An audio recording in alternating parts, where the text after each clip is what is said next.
Welcome back to another episode of Wire2Wire Sports Podcast. I'm the NFL genius, Gene Walzek, and in the upper left corner, I got Kent State's own, Cleveland's own, College Cottrell. Gentlemen, we're back, baby. Preseason's over. We got college football week 1 finally starting off. I'm excited. You know, this is like the meat and potatoes of Wire2Wire. This is where, you know, we get to talk a whole bunch of football. And, you know, college football is going to be especially fun this year because we all got 3 really good teams this year, and then they got the playoff expanded to 12 teams. So I'm excited. Football is back. I'm ready to go. To be fair, I have 3 really good teams myself. I root for 3 different college football teams, Penn State, Georgia, and Texas. So I got a shot at winning the national championship one way or the other. This is true. Or you should just, well, I mean, it's Penn State until they lose, and then it'll fall back on Georgia. I don't know. The 12 team kind of might change things, though. Can I be completely honest with you? Might stay Penn State. Or you could just pick one team. Like I think Penn State's my team, to be clear. And I'll introduce you in a second. Penn State's my team. But Texas, I think I'm rooting for more than Georgia because I really like my man Daddy Quinn. And then Georgia would be the 3rd team because they've made me look right so many times. So, like, that's kind of where I'm at, right? Like, but Penn State's won. Should be very clear here. He might have a Garland this year. In the upper right corner, Scholastic Shally, Uncle Shally, Mr. William Shawcross. I think you have to be ride or die with Penn State. I mean, I am ride or die with Penn State. I just but it can't be. No, because like if Ohio State's out of it, Cottrell doesn't sit on here and actively root for somebody else. I don't root for anybody else. You got to root for Penn State. All right, you got a shot this year. You got a shot this year, so you'll probably be in it like at least close till the end. So you really shouldn't have to go to backup options anyway. All right, let me ask you a question. Can I ask? I need to get this. Can I at least do the 2 things? The Penn State and who I pick for national champion. Can I at least have that? Yeah, but you can't actively root for the second one. Listen, you could root for your pick to be right. I'm fine right. with That's that, what I want. But you can't root for them like on a personal level. All right, that's fair. All right, so Penn State personal level before college football season starts. Well, I mean, it started last weekend in Ireland, but before the season starts, I'm Penn State on a personal level, and you'll get my national champion tonight, right? Because we're giving her CFP, right? That's fine. I'm just making sure we're all good there. I mean, I didn't know we were doing that, but that's fine. Why would we not before week 1? I don't know. That's why I put things in the chat, and nobody responded with that. It's fine. It's fine because it's done, so it's not that big a deal. But that's why we communicate. Like I only saw you for like 7 hours yesterday. It's fine. You were cranky a lot of those 7 hours though. You weren't? I was not cranky. I was fired up. You were throwing your hat. I haven't seen you do that in forever. I was pissed I didn't get a hit in that one at bat. I was hitting the ball really well, and that one at bat I didn't get a hit. I wanted to get one, and I was very upset about that. Gene, you're a hat thrower? You threw it at the ground? I did a lot of things last. I screamed the F word very loudly. Angry Gene last night.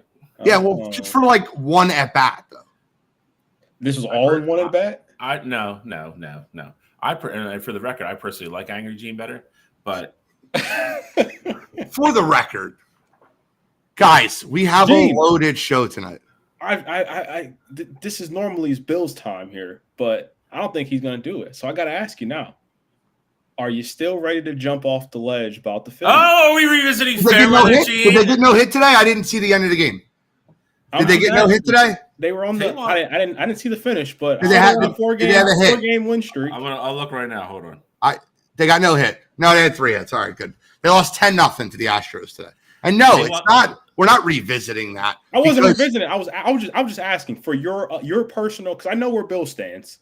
I just want to know for you. They played the Braves in a 4-game series. I've always been on board. I still think there's issues though. When I say back on board, I don't mean like as a fan. I mean like back on board of like not thinking that there are like serious problems. Like there is serious problems. Over. I don't think I never said the season's over. I said there's serious problems with this ball club. There still is. Now Saturday and Sunday they hit the cover off the baseball. I was very happy with that. Monday and Tuesday they pitched very well with Wheeler and Nola. So that 4-game winning streak made me feel better. And today they go out there and get blasted 10-0 by Houston. They're 11-5 since we did this show last time. Okay. 5, and two of the losses are Taijuan Walker and his suck ass, who shouldn't even be pitching. You're right. So they also beat the Nationals, who are an awful franchise. Let's not pretend that they're good. You got to play everybody. You're right. Last time we talked about you talked about how we were losing the team. No, I didn't bring this up to start an argument here. I just wanted to know if Gene was back, or like, did he feel like this was like? I mean, they were bound to win 4 games anyway. The problems are still there. Like, I just wanted to know where you were. The problems are still there. Let me see how they look after this Braves series. The Braves have had our number, and Taijuan Walker should be released. Bose, you are correct. All right. Bose said it first. Taijuan Walker should be released. And by the way, we are going to do our draft order tonight for the softball fantasy football. It'll be randomized at the end of the show, so make sure you're in tune for that to see who gets to pick first in our fantasy football league. But we got to start with college football. We got college football, and it's the most loaded we've been with college football. We're going to talk about week 0. We're going to talk about Florida State leaving off right where they ended off last year. DJU being checked down Charlie over in Ireland. If he didn't throw a 4-yard pass, he'd be working at Walmart because he can't throw the ball downfield. And Georgia Tech, not even Georgia Tech going to Ireland and smacking down number 10 in the country. Let's start there. Florida State didn't get the notice that the season started last week. Yeah, I mean, it takes a lot of I don't even know how to describe it. It does take a lot, though, to schedule a conference opponent in week 0. Like, that's ballsy, man. That is definitely a ballsy thing to do. Not only are you scheduling them, but you make that the game in Ireland. I said it like on Coast to Coast. I had no idea how that game was going to go. I thought it being week 0 and being over in Ireland, we've seen crazy things happen in Ireland like all the time. I thought it could have been a Florida State blowout. I thought Georgia Tech could have won the game. I really didn't know which way to go there. But, I mean, I think the biggest takeaway from the game itself, though, is that DJ Uiagalelei showed you basically exactly who he's going to be. He's going to check the ball down. He's going to be safe with the ball. They're going to need their defense to step up. Now, with that said, you know, it's not to put all the blame on him because I don't think the blame should go all to him. I think he's just very conservative, and that's just not what you want from a quarterback at a program that big. I think the biggest issue is what that defensive line looked like in that game. This is a defensive line that we had heard so much about, you know, throughout the preseason, talking about how this could be one of the best defensive lines in all of college football. And, you know, although they lost a lot, this bunch is going to be really talented. Well, Georgia Tech came out and they punched them in the mouth and they moved them wherever they needed to go. It almost felt like the blind side, Michael Loris taking the guys back to the bus because he didn't like what he was saying on the field. That's basically what Georgia Tech was doing the entire game there. So you got to give Georgia Tech credit for coming out, being prepared in that game. And just the last thing I'll say about the game is that Florida State, it almost felt like Florida State just felt entitled to that game. Like they just walked in, they said, hey, this game's going to be a win. We check it off. We don't have to do much. We don't really have to worry about it. And you kind of saw that from the first drive of the game. They went down, they scored quick, they went for 2, and it almost felt disrespectful. I get, you know, you're trying to get the momentum and take over and, you know, have your guys going. But that felt borderline disrespectful, and it felt like that Florida State team just thought they were going to be able to do whatever they wanted to do. But then Georgia Tech responded, and Florida State's like, oh, okay, well, what do we do now? We weren't expecting Georgia Tech to actually come down, score, and move us at the line of scrimmage and things like that. So give Georgia Tech all the credit in the world. Florida State, luckily for you, this is the first year of the 12-team playoff, but you have to figure it out fast because if that defensive line looks like that and DJU is going to continue to play like that, you are going to lose a lot of football games this year. I just want to bring you back. This is all I'm going to give you. This is all I need to give you, right? 6 minutes and 33 seconds left in the game. Florida State tied the game with a touchdown. 6 minutes and 33 seconds left in the game, and Florida State did not touch that football again. They got bullied at the line of scrimmage. They ran the ball. They threw the ball short. Run. 7 runs in a row. Wait, that's 8. I lied. 9, 9 runs in a row to end that football game. 9. They bleeded 6 minutes of college clock against what people were talking about as one of the best defensive lines in the nation. Guess what? Florida State is exactly who I thought they were. Garbage. Georgia Tech wins. Shally. Yeah. I mean, to Cottrell's point, I mean, we talked about it, on Coast to Coast. I think if you're a Florida State fan, the major things you have to be worried about are 2 things. Front 7 of Florida State looks soft. They got bullied. To your point, 6 minutes, 33 seconds left in the game. There's no real mystery what Georgia Tech was going to try to do. They were going to try to hold on the ball at the very end, run it. I mean, they started talking about the field goal kicker with like 8 minutes to go in the game and how far he can kick the ball. So Georgia Tech had no, they were not going to try to score, try to do anything fancy. They were going to keep the ball, bleed the clock, try to get in field goal range, and kick the field goal to win the game. Florida State couldn't stop them. I rewatched parts of the game the other day because it was on. There was 4 plays in a row where a cornerback had to come in from the side to finally take down the running back from Georgia Tech. Florida State's front 7 was non-existent, just non-existent. They just got bullied. They lined up. They knew they were going to run the ball, and they couldn't stop them. That is not a good sign. For me, the biggest thing is, and I said this on Saturday, I really thought at half it was 14-14, and we were going to come out and kind of get that Florida State burst, and they would kind of pull away a little bit, not dominate, not make it ugly, but they'd win the game by like 10, and it wouldn't be super interesting at the end. Never happened. I said from the get-go, I thought they looked underprepared. They were not sharp at all. And I think they, entitled is probably a good word. I think they misrepresented the chip on their shoulder from getting blocked out last year in the playoff to kind of like they were going to go over there and they were going to win the game. And it was going to kind of be like a walkthrough, like blah, blah, blah. And it wasn't. Their season's on thin ice already after week 1. Not the end of the world, but I mean, their margin for error is non-existent now. They still have Miami left. They have Clemson left. They have their whole ACC slate. It's an uphill battle now. I think Mike Norvell dropped the ball. Those kids were not ready to play on Saturday, and it showed. And you got to give all the credit in the world. I'm not going to sit here and keep talking about what Florida State didn't do. Georgia Tech went out, played more physical, controlled the lines of scrimmage, and like you said, they were going to let DJU throw the ball 4 yards at a time. And if that's how they had to score, fine. And when they had the ball, they did what they wanted to do. They threw the ball. Quarterback was mobile. Florida State had a horrible time trying to contain him, and they couldn't stop the run. It was embarrassing. If you're a Florida State fan right now, it's a potentially going to be a very long season for you. That might be. We talk about this happens every year. I go on my preseason rant about rankings and everything else, but there's always 2 or 3 teams that get ranked way too high, and at the end of the year they're sitting there with 4 losses, and you're like, they're just not that good of a football team. Florida State might be one of those teams. They might be one that's been already outed very early in the season. All right, well, let's talk about this week. Let's talk about week 1. Cottrell, where are we headed for the first game this week that we're breaking down? Gene, I mean, I feel like it's only fitting that we start with your Penn State Nittany Lions playing West Virginia. West Virginia. Don't have to go full breakdown here, but I'm curious to know your thoughts about the game. And then, of course, like always, we'll go, our ranked versus ranked games here.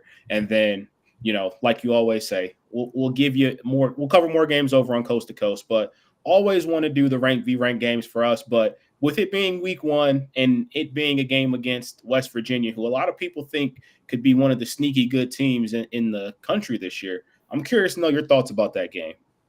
Andy Colton-Nicky. I just need you to remember the name. Offensive coordinator over at Penn State. I'm telling you right now, that offensive game in Penn State's going to look a million times better, and I don't see West Virginia being able to move the football. I'll give one of my picks away early. Penn State -8 is one of my 3 in Pick'em. I don't want to give it away now, but I feel super confident that Penn State goes in there and dominates the line of scrimmage, dominates on the defensive side of the ball, and Mr. Colton-Nicky has that offense and Drew Aller looking great. I'm going Penn State, by a lot. Fair enough. But I'm glad we got that on record. I didn't know you're using them for pick'em. We could have got there later, but I now want to go to USC versus LSU. Get it started then, brother. And so for me, I mean, I think this game is very interesting. Both teams are going to be bringing in new quarterbacks here. So you got Gary Nussmeier for LSU, and you got Miller Moss over for USC. I think this year will be really interesting to see with USC because they also brought in UCLA's defensive coordinator from last year, and he had the Bruins defense looking really good towards the end of last year. So it'll be interesting to see if Lincoln Riley actually has a defensive coordinator now to keep up with what they do offensively. And then on the flip side with LSU, it's going to be really fun to see what they do to replace the production of Brian Thomas and Malik Neighbors.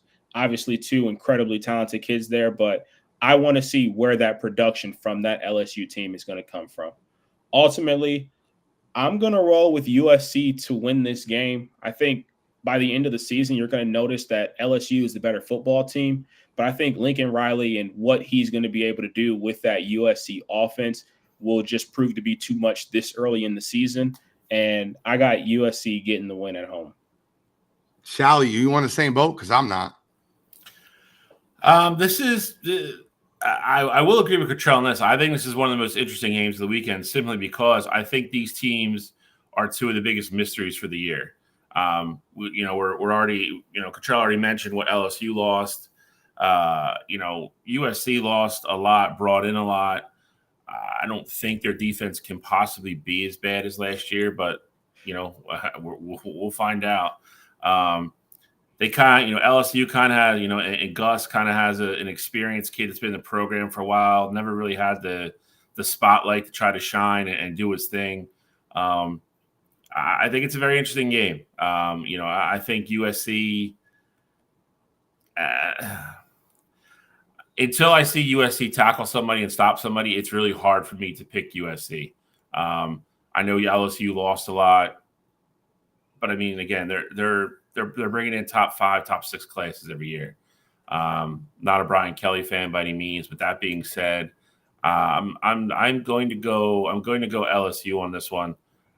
Neutral field. LSU will travel well to Vegas, and I think I just think the physicality of LSU, and like I said, until I see USC's defense play against live action against a team that's actually trying to score on them, I can't with any good faith back anything USC wise. So I'm going to go LSU. I love LSU in this game. I really do. I think the SEC is just tougher. And I think what USC is going to run into is a team that's going to want to tackle, a team that's going to want to play defense. And I think that Brian Kelly will have his team more ready to play defense than Lincoln Riley will have his team ready to play offense. I got LSU in this one. I think they win the game. I do think it's high scoring because I think USC will score, but I've not seen anything from a Lincoln Riley team that shows me that they could play defense that will work in the SEC. And I think when LSU plays them, I think LSU will handle them defensively. I think they'll get more stops. That's where I'm at. I like LSU in this game. I think it'll be like a 35-28 game, but I think LSU gets more stops. I think they get the better stops. Yeah, I mean, if you look at the line, I mean, I think the over-under is like 65, 66. I mean, they're expecting points. So I would say it's a 4.5 point spread too. So I mean, they're expecting to be, relatively tight game, higher scoring tight game. And I think with Miller, I think USC will move the ball. I do. I mean, I think that offense isn't going to be the issue. But I think I got to see it first. If they come out and somehow they're a completely different team than they've been the last 2 years, then I'll give Lincoln Riley's credit. But I got to see it first. I just don't. I know they're literally the one standout player they had last year, the linebacker. I can't remember his name. He hit the portal, so he's not even there anymore. They're literally almost replacing an entire defense from last year. Week 1, that's a lot for me. So I like the talent at LSU. Definitely like the talent too, but I mean, I just think bringing in DeAnthony Lynn from UCLA. I mean, the question mark is how long is it going to take USC to actually understand his scheme and him finding the right players on that team. But I do think this is going to be the most interesting because I think this is a game that in the big picture could really not matter. Like I think USC can win this game and they could still finish season 8-4, and we realize that USC really wasn't that good. Same thing for LSU. Like once they get into their conference schedule, things like that. So I think that's what gives me so much intrigue about this game here. But Gene, you closed out on the last one. Go ahead and go to you to start off this next one here. You got the Notre Dame Fighting Irish traveling to Kyle Field, taking on the Texas A&M Aggies. Who would I like in that game? Who would I be if this wasn't one of my pick'ems too? Who would I be? I told you, Riley Leonard. Notre Dame's defense will travel. Give me the Fighting Irish to go into A&M and beat that overrated bum down there in A&M. What overrated bum? Is he not there anymore? Did they fire him? What are you talking about? The coach. I hope he's not talking about Elko. Jimbo. Is he not there anymore? No, Jimbo got fired. All right, screw you guys. Jimbo's class. It's okay. I'm still taking Notre Dame to go down there and beat Texas A&M. Give me the Fighting Irish. I knew Jimbo was there. When did he get fired? A year and a half ago? Am I that off? No, just last year. I mean, like this past offseason. It's literally be Elko's first game. I just didn't know if you were calling Elko overrated. That's all. I just wanted to make sure. No. Yeah, Jimbo is what I was talking about. Where how did he hurt you? Mike Elko is coach at what, Duke? Yeah. Yep. See, I know. I just Riley Leonard's old coach. You know, it's almost funny. like I just realized that. I didn't put two and two together. He's going to know what his weaknesses are. That's all right. I still like Notre Dame. I think Notre Dame's defense is going to play great. I think Riley Leonard is going to show his old coach one thing or two. I love Notre Dame this year. I think they're number 5 seed in the nation at the end of this in the college football playoff. Bill, who you got? I'm picking this game as well. This is going to be one of 2 games that I'm going against Gene on. So start the season off with some fireworks. I'm going A&M. I think Mike Elko is the perfect coach for that team. Me and Cottrell have already talked about it in regards to Connor Wiggman. Kid is a very good quarterback when he's healthy. Everybody remembers the prize recruiting class from 2021. All those, from the majority of all those kids are still there. They're all juniors now. I think it's going to be a very good football team. Kyle Field is a very, very hostile environment to go in and play. I still have questions about Notre Dame's offense. Like I said, I know they have Riley Leonard. I'm not sure where else they're going from there. I like Notre Dame's defense. I think they're going to be, again, I think they're going to be a top 5 or 6 defense in the country. Texas A&M is going to have a good defense. Good defense, home field advantage. I think Mike Elko can game plan against Riley Leonard a little bit. And again, I think the whole talk about this whole game is Riley Leonard. I think Connor Wiggman steals the show. I think A&M wins it late on a walk-off field goal, spreads 2.5. I think it's exactly where it's going to be. I like Texas A&M to pull it out at home late. I think kind of we go down the typical road that we go down with Notre Dame. I like A&M in this matchup as well. I think that last year with what I saw out of Notre Dame and what they had with Sam Hartman was a gunslinger while he was at Wake. But then it almost felt like they had to put the training wheels on him, and they really didn't let him do the same stuff that he was doing out there at Wake. And as far as Riley Leonard goes, Riley Leonard definitely wasn't a gunslinger. I think he was a step above game manager while he was at Duke. Like I thought they gave him a good chance to get, off script and things like that, and how he scrambled and got to take advantage of plays and stuff like that. But I think in this Notre Dame system, he's going to be pretty easy to game plan for, especially with Mike Elko being on the other side, knowing what his strengths are and what his weaknesses are. So I think A&M will be able to game plan for that. And I really like this A&M offense this year. Bill already mentioned him. Connor Wiggman, I think he is going to be the surprise of the entire year. Former 5-star kid. I think he's going to be a future first-round draft pick in that 2025 class. I think we're going to be talking about him right after Beck and Shador in next year's class. I think he's that special. Not to mention their running back room is super talented. Reuben Owens is a stud at running back, and they also have Emmitt Smith's son, EJ, who's a grad transfer from Stanford. So I really think that this Texas A&M offense is going to be able to put up points against that really good Notre Dame defense. And I like A&M to take care of business at home to start the year out hot. That's all right. Both of y'all can have some losses to start the season. That's fine. I'm telling you right now, I'm going undefeated throughout the entire college football season. In pick'em or in everything? In everything. It's obviously a joke. I like you guys definitely know. I forgot that Jimbo Fisher got fired. I knew Mike Elko went over there. I just didn't put 2 and 2 together. I just overrated Jimbo Fisher, just stuck in my head. Wayne must be like a Texas fan. He is a Texas fan. Hook him. Yeah, I get it. Yeah, listen, that's the only thing me and Wayne agree on. He's a Cowboys fan. He's a Stars fan. I'm all right with that. Rangers fan, no issues there. But I agree with him about Texas, man. Quinn Ewers. Well, I mean, he better hope they take care of business this year, because after this year, it gets real dicey for that Longhorn program. Why? Arch Manning's gonna come right in. Yeah, but Arch, you're only gonna have him, I think, at best case scenario 1 year, because I think he's got his mindset on the NFL right away. And they've been banking on hitting in the portal on these 1 year guys. Like Isaiah Bond's probably going to league after this year. A lot of their guys, they keep having success. I just think that this has to be the year they put it together, because I think Arch will be good, but I don't think they have serious championship aspirations after this year.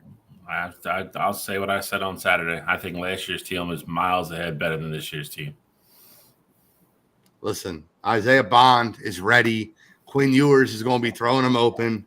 I love where Texas is at this year.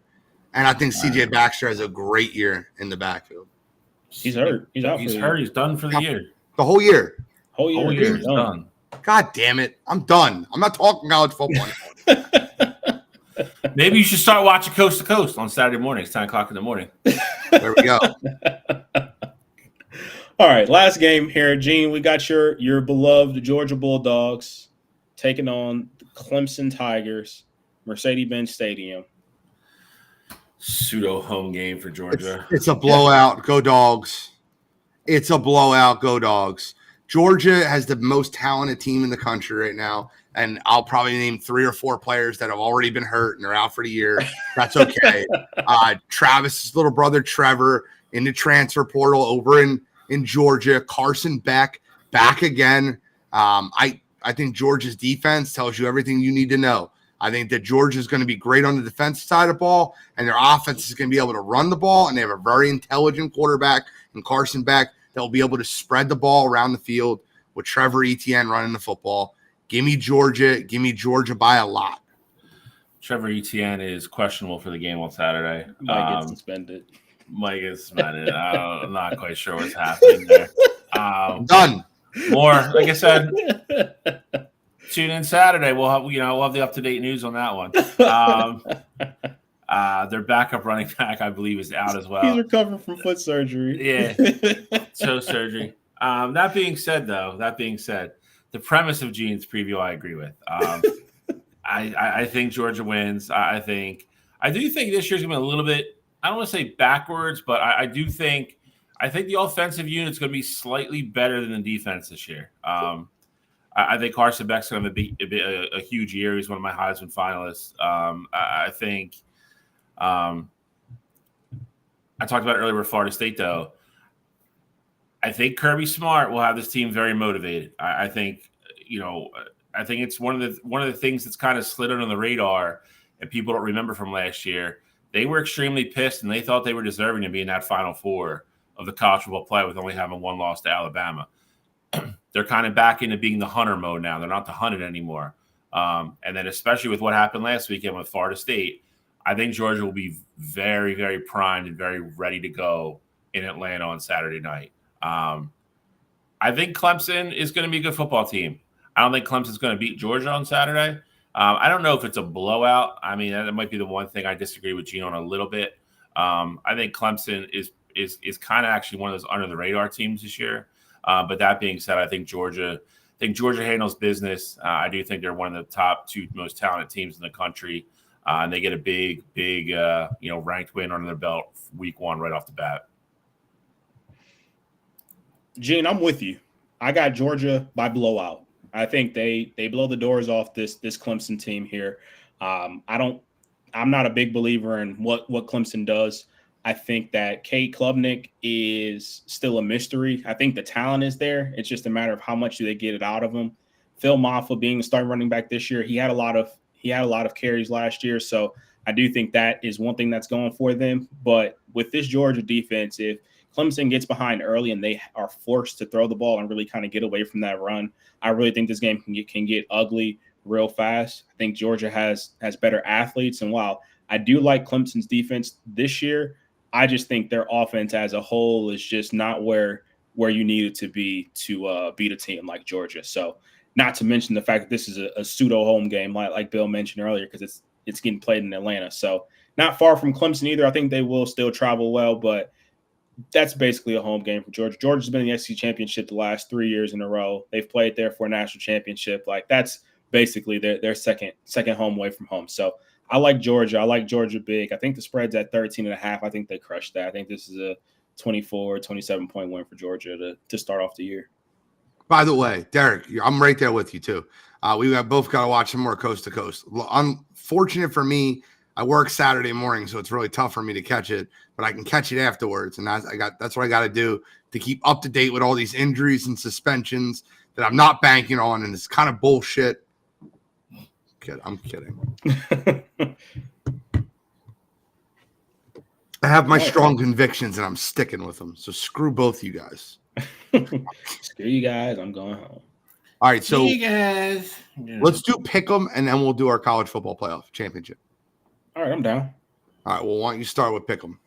All right. So go through my games here quick. I'll start with my ugly one because I'm not a big fan of doing this, but I think one of the easiest plays of the week is going to be Alabama minus 31.5 at home versus Western Kentucky. Western Kentucky is losing their starting quarterback from last year, Austin Reed, who's now on the Bears practice squad. They also lost their number one target in Malachi Corley.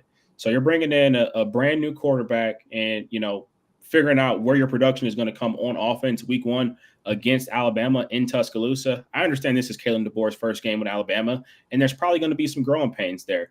But I also think those growing pains for Alabama leads them to a 55-7 victory over Western Kentucky at home. I think that's probably my best play of the week there. Second one that I really like, though, South Dakota State University at Oklahoma plus 10. I've been all over South Dakota State all preseason so far. Oklahoma State. What did I say? You said Oklahoma. Against Oklahoma State. They're going to Bedlam to Oklahoma State, taking on Mike Gundy and that team there. I think this South Dakota State team is game. They're back-to-back FCS national champions, and they're bringing back their starting quarterback and Mark Gronowski, who's one of the best quarterbacks in all of FCS and probably the best quarterback in South Dakota State's history. So I think that being a 10-point spread there, they are going to give Alan Bowman and company all problems all day long. This is a South Dakota State team just a couple years ago, went to Iowa and only lost by three points. It was 3-0. They couldn't score on them, but they didn't let Iowa score too much either. So just kind of let you know how good of a team South Dakota State is, especially when they go up against the big programs. And then the last one I like North Carolina minus 1.5 at Minnesota. Transfer quarterback Max Johnson coming from LSU, think is going to be big for that North Carolina team. They also have one of the best running backs in the country in Amarian Hampton. Think he's going to be able to run all over that Minnesota team, who's bringing in a transfer quarterback from, I believe it's New Hampshire, Mac Brosner. And I think he's super talented, but getting adjusted to the FBS level coming from FCS, I think will be a little much, especially against a team like North Carolina, who you're going to have to keep up with. So I like North Carolina minus 1.5 there. And then my super dog for the week was really tough trying to find one of these that worked best for me. But the one that ultimately stuck out the most to me was going to be Lehigh plus 33.5 at Army. Army's defense from last year is absolutely gutted. They return one of the fewest amount of starters in the entire country on defense. And Lehigh actually brings back a ton of production from their offense last year. And although they were only 2-9, they actually played in a lot of tough games. I think they lost 3 or 4 games by less than 7 points. So I like Lehigh to keep this game tight, and I think they cover that 33.5. And I think it'll be pretty easy for them to cover. Consider Army is one of those teams that's going to run the ball down your throat, which is going to chew clock, which ultimately is going to make it tough to cover that 33.5 point mark. All right, I'll be the rose between two thorns. Let Shally go last. I have, listen, I did a little bit of research here. So I'll just be clear. Obviously, the first part didn't work out very well for me with people hurt and missing. I already told you guys I'm on Penn State -8. I think Drew Aller and them boys handle business. I think that defense is going to be strong against West Virginia. I'll take Penn State -8. I already told you I'll take Notre Dame +3 on the road versus Texas A&M. I like Notre Dame's defense. I'm following the defense. Defense is ready to play week 1. Give me Notre Dame. Give me Riley Leonard to beat his old coach. Here's 2 that you might not have heard from. I'll take North Dakota State +10 versus Colorado. North Dakota State is one of those programs that runs a professional style atmosphere. And I think their offensive and defensive lines are both going to give Colorado problems. Colorado's loaded the skill positions. They are. But I think when you control the line of scrimmage, you can keep that game close. I think Colorado wins the game, but I think North Dakota State covers the 10. And for my super dog, give me UConn, Jim Mora, to play +20.5 at Maryland. Here's something you don't know about UConn. They're starting to get in that transfer portal. Jim Mora is rebuilding that program. Nick Evers and Skylar Bell both transferred from Wisconsin to play with each other. Nick Evers, starting quarterback, was backing up over at Wisconsin, and now you have his wide receiver that was working with him on the practice squad, Skylar Bell. Both those guys transferred over to UConn. They know how to beat Maryland. Wisconsin beats them every year. Give me UConn +20.5 to keep it close with Maryland. All right. I'll go with the one I already went over, which is taking Texas A&M -2.5 home against Notre Dame. Like I said, I think it's a walk-off field goal or a field goal late, last minute of the game. I think that's what type of game you're getting. I like Mike Elko against his former quarterback. I like the game plays we're able to have. Like I said, Connor Wigman, I think, shines in this one, opens a lot of people's eyes, and a lot of people are going to be saying, I remember that kid. I think you're going to see a lot of that on Saturday night at Kyle Field. I like Texas A&M to come out with the victory there. A second game, I'm going with, believe it or not, I'm going to go with Michigan State -12.5 against Florida Atlantic. I think it's going to be a much improved team from last year. I think Florida Atlantic lost 2 of their 3 best playmakers. Really close quarterback competition coming out of camp. Both young kids. I think Michigan State's going to play with a little bit of attitude this year. We went over this on Saturday. I think they're going to be 6-6, 7-5, somewhere around there. But I think they take care of business at home. I think they can win by 2 touchdowns. And last but not least, I'm going West Virginia +8.5. This game opened at 11.5. It's down 3 points. I'm well aware of the OC that's going to Penn State. I'm well aware of Drew Aller's physical attributes and talent. I said it on Saturday. Not critical of Drew Aller at all. I think Penn State has failed Drew Aller at every turn of the page. I don't think they're going to be able to run the same.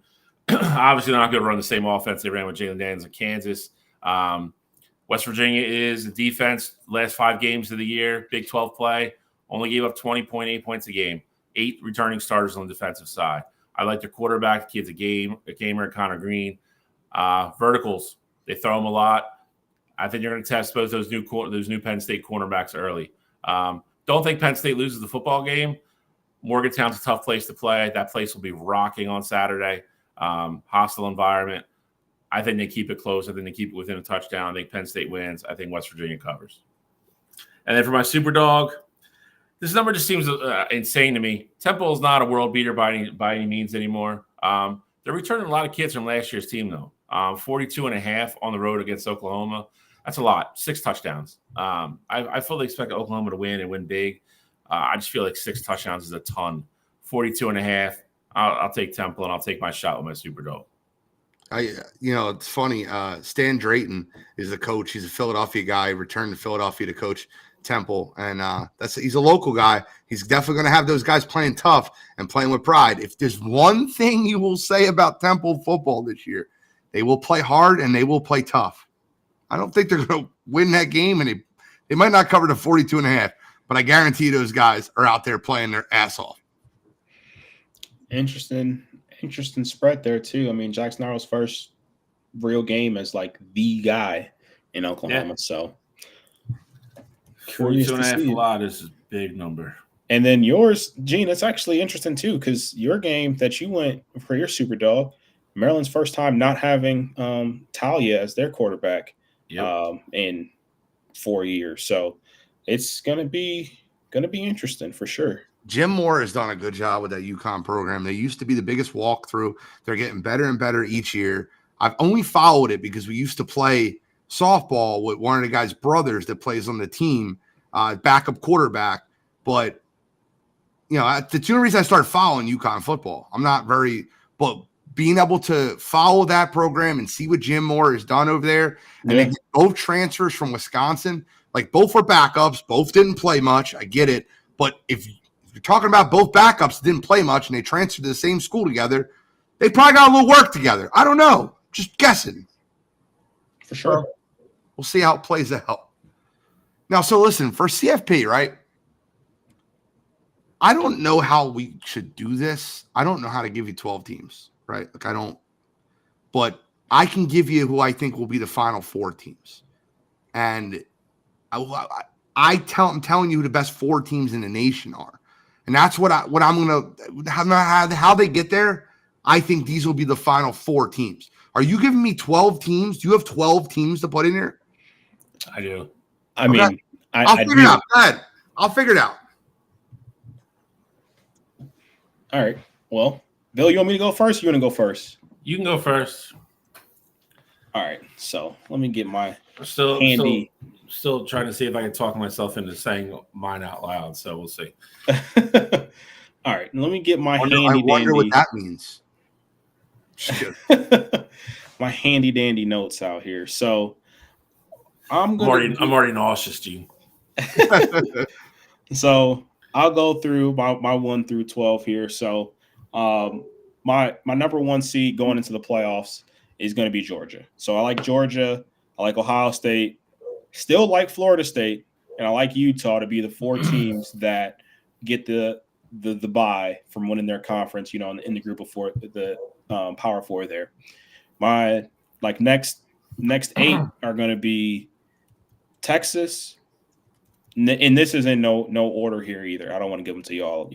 8 through 12. That's a lot. But Texas, Michigan, Texas A&M, Penn State, Notre Dame, Alabama, Oregon, and UTSA being my group of 5 team to make it into the playoffs there. So I'll just go straight to the final 4, just so for sake of time here and just not making it too clustered.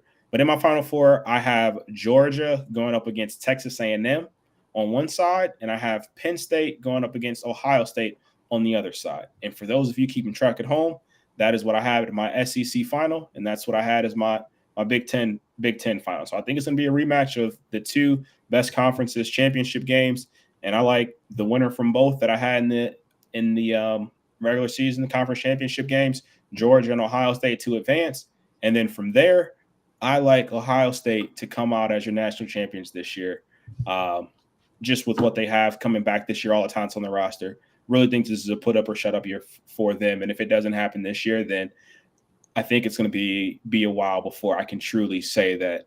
I think they'll be contenders, but I think it's going to be a while before I can definitively say that I think they're one of the best teams in the country. Okay. Shall, you got your 12? Yeah, I'll go. All right. You're giving me a little bit more time to get my out of conference.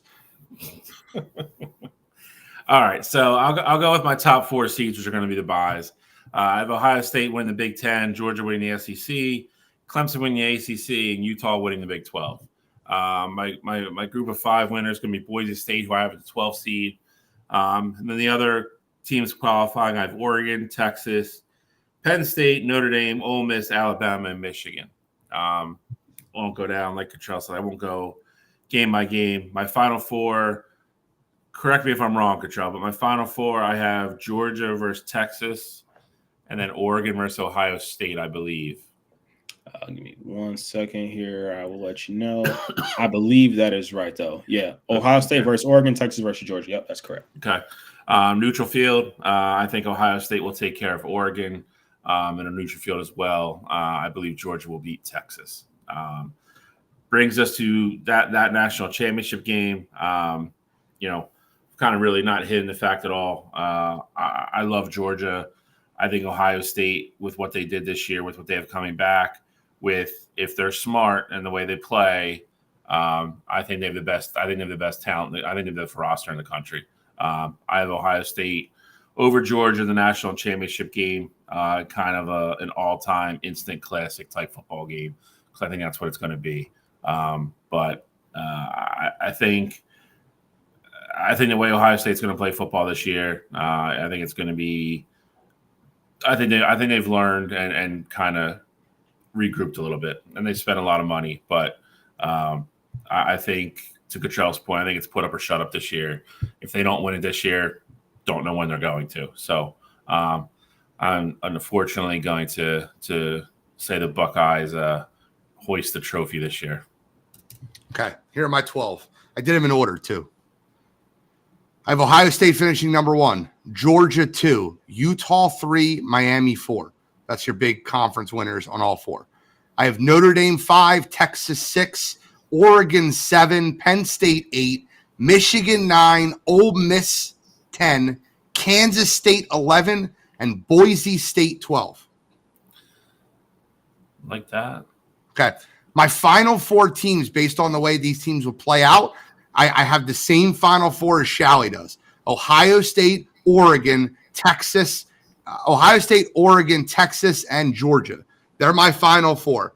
I think Georgia ends up beating Texas. I think Oregon ends up getting the rematch and beating Ohio State. And I have Oregon beating Georgia in the college football finals. Give me Oregon over Georgia and having the reunion of Oregon's head coach, ex-defensive coordinator for Georgia, beating his former squad. Well, I know one person you just made happy. I will say that would be kind of crazy in that scenario, because given, like, if that game does happen, just based on like the seedings and everything, most likely that would mean that Ohio State and Oregon, that'll be their 3rd time playing, because they play in the regular season, play Big Ten championship game, and then play again in the playoffs, which would be I think Oregon crazy. beats them in the regular season. I think Ohio State beats them in the Big Ten final, and I think that Oregon beats them the 3rd time they play in the college football semifinal. That's where I'm at. And listen, I think those 2 teams are like splitting hairs. I like both those teams. It's just when I look at those teams, I give Dylan Gabriel, I give him the lead over Will Howard. That's where I'm at. Yuck. But you can yuck it all up. Will Howard's not good, bro. Will Howard has more pressure on him than any player in the country this year. That's fine. And I'm if you would have said Oregon just based on other things, I've never been that big. Dylan Gabriel went to Oklahoma, and I'm like, just never was a big fan of him. I think him going to Oregon was another move. Like, I think they want him to be Bo Nix, and that's just not what's going to happen there. I think I've been basically calling Dylan Gabriel overrated for the last 2 years at this point. So that's fair. I think Dante Moore is the better one. I don't disagree with you. I think there's so many more. The players in Oregon secondary, and granted, because I have college football 25, I love the game. I play with Oregon, right? So, like, I play with Jabbar Muhammad. I play with Kobe Savage. I play with Cam Alexander. I love their defense as a whole. So I think that, and I told you, I've been really big on Jeffrey Bassa. I think he plays the money position on that defense. I really love Oregon's defense. I think Dylan Gabriel will do enough to move the ball on offense for Oregon to be a better team than Ohio State in that 3rd matchup. But at the end of the day, I think it's funny you brought up secondary, because I think that's the only part of the defense where Oregon even remotely matches up with Ohio State's. I think their secondary is better than Ohio State's. I do. Yeah, I mean, again, you're splitting hairs. 3 guys that are going to top 2 rounds. Okay, and Ohio State has 2 guys that are going to top 15. So, again, I think you're splitting hairs. But my point is, Ohio State's front 7 is way better than Oregon's. That was my point. I think the secondaries are very comparable. I'm not disagreeing with you on that. Ohio State's front 7 is miles ahead of Oregon's. Miles. Guess we got to tune in to find out. Trayshawn Holden, baby, going deep. Trayshawn's going to be good. Evan's going to be good. Run game, I think, is still suspect, but let Alex tell it. They got a D3 transfer. D3 Heisman, baby. Set the world on fire. So I think James Jordan's going to be their running back. Or Jordan James is going to be their running back all year. Yeah, no, I mean, I think so too. But yeah, it's definitely going to be an interesting season. And I'm not even saying that it's crazy to say. I love Derek. I'm not even saying it's crazy to pick Oregon over Ohio State, anything like that. I think if Oregon wants to maximize their season this year, just me looking at it objectively, I think by week 7, week 8, whatever game, if Dillon Gabriel loses to Ohio State, I think they need to assess, is that team better with Dante Moore or not? Like, I think that's where they're at this year. Not saying it's all or nothing there. See, I don't know if you're giving up the season for Dante Moore, especially the way Dante Moore played last year. Yeah, he didn't play great. That's a big jump, dude. I'm not saying it's all or nothing there. I'm just saying I think with Dante Moore they can win a national championship. With Dillon Gabriel, I don't. That's just where I'm at. That's crazy to me. Listen, I'm not a Dillon Gabriel guy either. We saw him lose 4 games last year where he throwing 2-3 picks a game, on a very talented Oklahoma offense. I'm with you. I don't think you could say they're a better team with Dante Moore than Dillon Gabriel right now. That was the way Dante Moore played last year.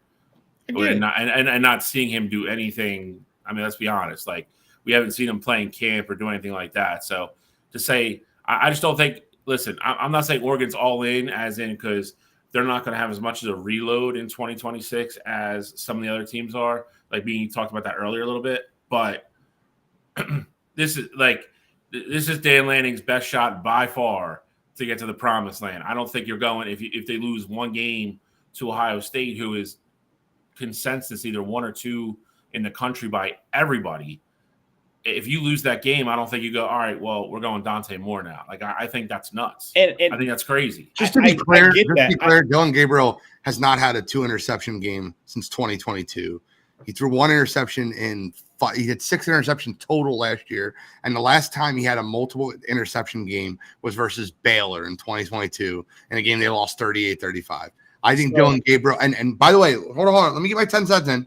Bo Nix did not look great at Auburn and went to Auburn in a different, and Oregon in a different system and looked a lot better. I think that Dillon Gabriel has the ability to go to a different system with a different coach, with way better receivers at the X, Y, and the Z, and look better.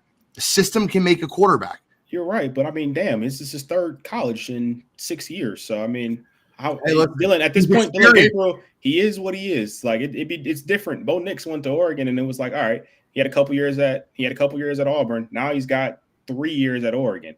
He's experienced.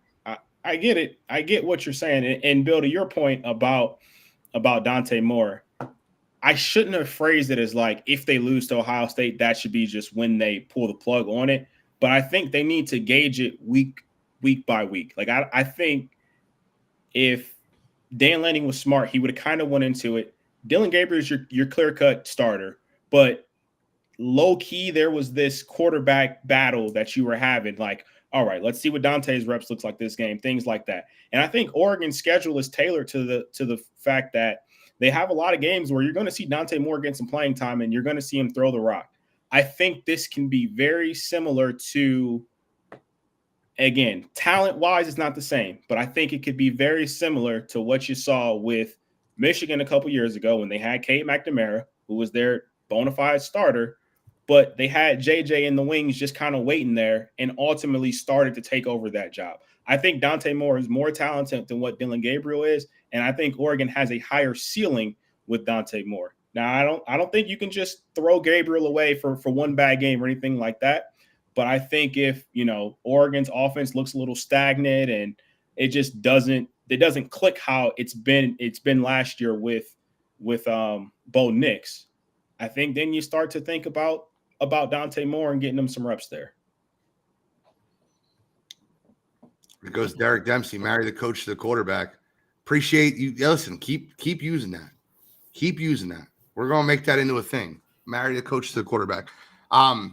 Guys, any final comments? College football before we get to trivia. Who's Godfrey's team in college football? I don't know. I mean, he should be a Penn State guy. I think I'm almost sure he's a Penn State guy. Oh, okay. I mean, I know he doesn't watch a lot of college football. He says Ohio State always loses the big games. I mean, what are we doing? I mean, the Michigan, I'll give you, but big games, I don't know about that one, buddy. That's all the big games that you guys have played the last 3 years. Well, we beat the brakes off you last year. Drew Aller couldn't move the ball. First of all, I know. You don't have to – see, I don't know why you do that to me. I'm not sitting here saying that Penn State's going to win anything. I know, but I mean, you can't say Ohio State. You got to take a shot at me. No, because you can't say that that's the only big game that you've played the last few years. When we play Penn State every year, and you guys are always ranked, you're always telling us how good Penn State is year in and year out, and then they go up against Ohio State. We can pull up the tape from last year. I'm almost positive you picked Penn State to win the game. Of course, I picked them to win the game when they played. I can't. That's like Shally being like Michigan's going to lose to Ohio State. That's Bill like just said he's got Ohio State winning the national Michigan to beat Ohio State. Hold on. When was the last time you picked Michigan to beat Ohio State? Bill just said that first off, Ohio State Penn State doesn't have a rivalry that's touching Ohio State versus Michigan, so that's not the same thing. That's apples to tuna right there. But the second thing is who's Penn State's biggest rivalry? I don't know. It ain't us. Ohio State. No, it ain't. To Penn State fans, it is. No, it ain't. Hey, I mean, to you guys, I guess you're looking up. Our fans, it is. We're not. That's like Michigan State saying Gene might not be wrong. Michigan. Michigan doesn't give a damn about Michigan State because they beat the hell out of them because they're the little brother. Yeah, but Michigan State's biggest rivalry is Michigan. Yeah, but that's no. You have bias. Penn State's biggest rivalry is Ohio State to us. And we're scared of them, and we get our ass beat by them all the time. And I'm not sitting here saying that we're better than them. So don't take shots at me because somebody else points out how your team blows it versus Michigan every goddamn year. You said it. You guys haven't won versus Michigan since you were able to drink an alcoholic beverage. That's just the hell out of here. That's just simply untrue. I know. On the road to beat Georgia and Marvin Harrison Jr. gets hurt, you got your savages out there just going after Marvin, getting them the targeting that should have been called there. But regardless of all of that, don't tell me Penn State's a good team, and then if this is the rivalry game, this is your biggest game, and then you lose. Is it not a big game then? Can I tell you what Penn State is? What did they used to call the Chrysler 300? What did they used to call that car? Baby Bentley, baby. Baby Bentley. And you know what it looked like a baby Bentley until a Phantom rolled up. That's what Penn State is. It looks like a Phantom. It looks like a good team until they play a good team, and then they get their ass beat. They're going to look like a good team all year until they play a good team. And then they're going to get their ass beat because that's what James Franklin does. I mean, I can't argue that. I mean, I've called them fool's gold 2 or 3 times this year already. So have I. Until they fire Franklin, you're never going to get me to say Penn State's going to win it all. I never picked them to win it all. And that's part of the reason why I get to root for another team. Because I know my team's not going to win a national championship. No, that doesn't excuse that. That's not. I mean, like you can't. Like no. What are you talking about? You were good. You were good till there. You're getting cut off there. You were doing so good. Trivia time. Trivia is being. I'm ready for trivia time. Here's what I need. Right. I've had a lot of people at home. I need Shally's heads and hands up because he keeps winning, and I don't want to see. I don't want to hear me. No Googling. Now there's cheating accusations. Listen, when you win that much, there are going to be cheating accusations. So I need the hands to head up. It does run in the program. 4 of the last 5 by like 1 point. That's fine. It's not like I'm steamrolling. No, you're still upset about your overtime loss. I am. That's accurate. I understand. Listen, listen, you're a Michigan fan, right? Let's just call it like it is. Yep. Michigan just had a couple cheating scandals going on, and that's who you root for. So we gotta double check. We're checking deep. That'd be like me saying you're okay with like rapists then. Oh, Jesus Christ. That's not what I said at all. Like, that's what you're saying. That's what you're saying. That's exactly what you're saying. No, I denounced Penn State. I denounced Penn State. You stuck up for Michigan. I said everybody there needs to be fired immediately and in jail. And I thought, first of all, let me just be very clear. We didn't have a show when the Penn State scandal was going on. I stopped watching college football for a better part of a decade because my team had that scandal. That's how sickening it was. Just to be clear. So you didn't denounce your cheating team. I denounced the guy that did it. That's fair. You did. All right, trivia time. But all right, so I'm going to the diamond here. Oh, baby, fuck, dude. Why? He's up 9-2. I try baseball. Stop it. Not as much as you do, and I'll admit that. But I will say this is current players though. Okay, that's what does that help me? I feel like that helps you here. I'm kidding. I think I do better with older players. I mean, if it went older, I would feel like I would feel more comfortable. I mean, if it's all current, it takes away. I'll say it takes away like the advantage of like the 80s and 90s guys that like I was kind of a little bit more like cognizant to than you were. That's all. Yeah, Bill was like watching those guys at the bar while you were finishing algebra 2. What's Chipper Jones' real name? Larry. Got it. I'm kidding. All right. I'm kidding. So we got the top 10 active pitchers. Okay. Lowest ERA. Okay. Minimum innings pitched 1,000. Jesus. Wow. That's okay. So active pitchers that pitched 1,000 innings. Yep. Lowest ERA. Okay. So Shao, you get to go first on this one. And I got the timer going here. So I know we probably won't need it early, but 30 seconds. I will go first. I will go with Clayton Kershaw. Clayton Kershaw is number 1 at a 2.48 career ERA. Okay, so I think an easy one would be, and I just hope see, I can't gauge 1,000 innings. How many innings do people normally pitch a season? 200? If they're good, yeah. All right, so can Chris Sale be on this list? Chris Sale is number 3, 3.06 ERA. I'm just trying to gauge how long. So 7-8 years would be like where I'm gauging. That's fair. If just to put in perspective for you, if they weren't elite right when they came up, that's probably the time span you're looking at, 7-8 years. If you're a Clayton Kershaw, one of those guys that came out of the box just like perfect, I mean, you're only talking about 5 seasons. So, all right. So Sale's off, Kershaw's off. I will go with Justin Verlander. Justin Verlander is number 7 with 3.25 ERA. I have 2 guarantees. Can I get a wraparound? Can I get like these 2 wraparound and then go back? This isn't Uno, bro. It's not Uno. I'm going to go Jacob the Bum. Jacob deGrom, number 2, 2.52 ERA. See, I bet you he's close on innings. I bet you that's closer than you think. 1,356. That's close. I figured I didn't think it would be that close. I have another one. It's 100%er. I will go with. I'll go with Zach Greinke. Zach Greinke is strike 1, not on the list. I got another guarantee. If I'm wrong here, I should lose. Okay. Mad Max. Yeah. Max Scherzer, number 4. Let's go. 3.15 ERA. I think I'm out. So I think Shelly wins. I think I'm done. I got to really think now. You're up 1 though. That's okay. I need him to trip up a few times because I think I'm done. No, I think I have another one. I think I have one more. Please don't steal it. Please. I'm not that good at this. I will go with Aaron Nola. Aaron Nola is strike 2. Wow. Okay. I think the other one, and I just swear to God, John, I had this before you said it. I think it's Garrett Cole.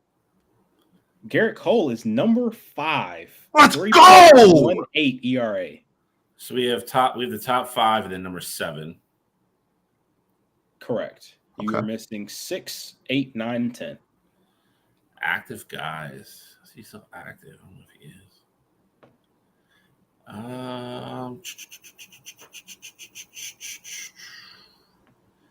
Don't know if he's enough innings. I will go with.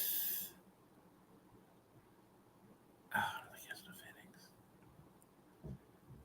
10 seconds. I'll go. Man. I will go with 4. I'll go with Max Fried. Max Fried is not on the list. Gene, one more. You can bring it. Can I home. ask a question? No. Because I don't know if he. You can ask the question after. But I don't know if the guy retired or not. I mean, I don't use him as a guest. Can I tell you? No, I don't want to use him as a guest. Okay, then. Hey, time's going. Time just started. Damn it.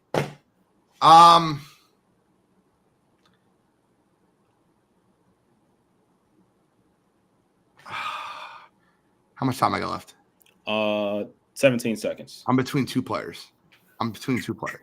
One of them I just don't know if he retired. I'm hoping he's like hanging on. Hanging on. 4, 3. Madison Bumgarner. Madison Bumgarner. That was one of my picks. Not on the list. Right? Did he retire? Is he retired? I think he just did retire. So. See, that's all I was at. I'm not gonna lie, dude. He was one of the ones in my head.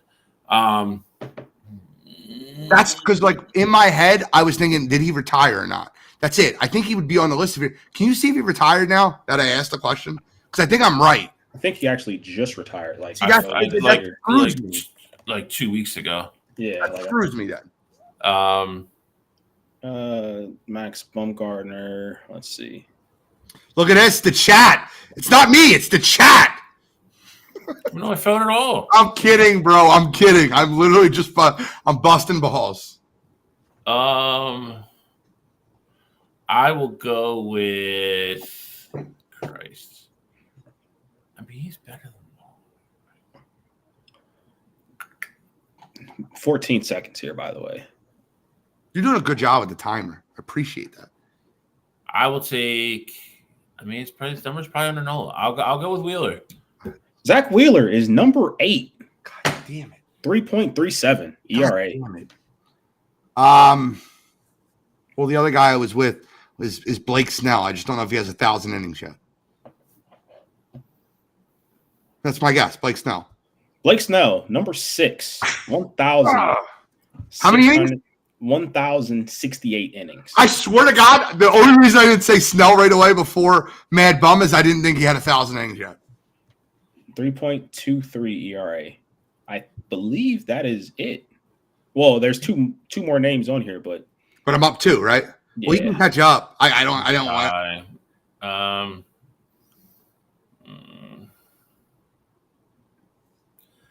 just don't know if either one of these got. He had a couple bad seasons. It's hard to go through real quick and like figure out guys that have been around long enough. Well, you got an extra 5 seconds. Forgot to start the clock here, so.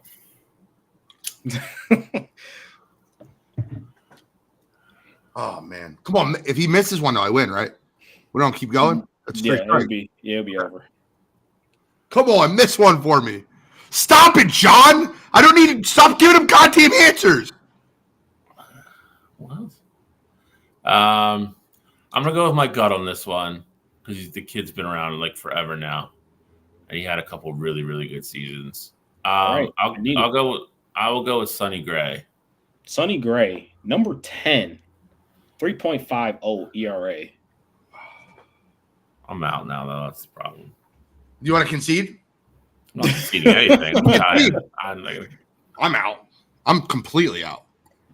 All right. Hold on. I'm going through divisions. I got another guy that might be retired. Is he retired or not? Is my question. Is he retired? 14 seconds. I'm going to throw it out at the end. All right. I'll give you the countdown from 5. 5, 4. Johnny Cueto. Johnny Cueto is number 9. Fucking A. Congrats on your win. The only thing I'll say, this has happened too many times. People need to stop putting shit in the chat. Did he? Oh, I promise you. What are you talking about? This rhymes with Porter. What are you talking about? It's like the easiest thing in the world. I didn't. I promise you, I didn't put 2 and 2 together. I'm fine. I'm not mad. I'm just like just going forward until we're done. People got to stop putting stuff in the chat. I'll take it. I swear I didn't. I didn't add 2 and 2 together with that. I mean, and you had Snell too. Yeah, well, Snell. All right, let's be completely honest. The Snell one from the chat might have been helpful. Well, it's fine. I'm not gonna lie about it. I'm just saying, going forward, no answers in the chat. Hold on, let me just put this up just for seconds. I got a 3, and now Shally's got to give a question. My time. It's my time. Your time is up. My time is now. You can't see me. See, yo, my man. I knew you wouldn't be terrible. John Suggs, look at him. Had to get Gene some points. I'm not gonna lie to you. Blake Snell was kind of in my head, but when I seen it in the chat, it gave me the over the top. So I kind of cheated, didn't I? I feel bad about it now. I'm not saying no, because I'm not saying it's cheating, because I mean we've all had them where answers have been in the chat. I mean, it's still your choice to use it or not.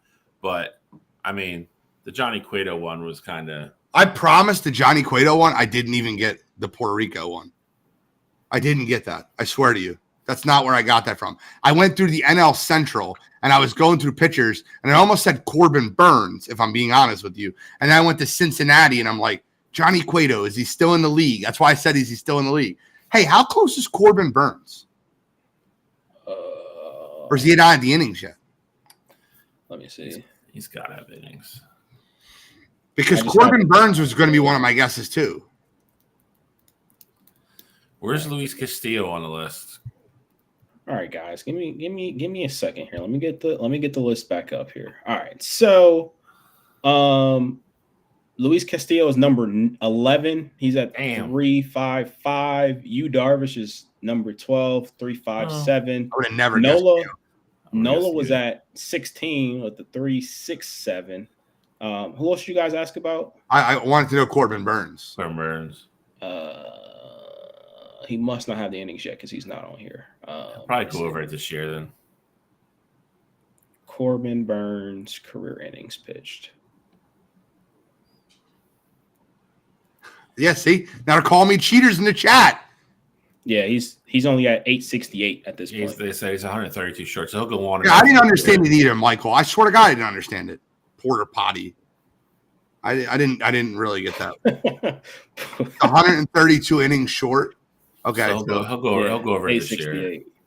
He has the ERA.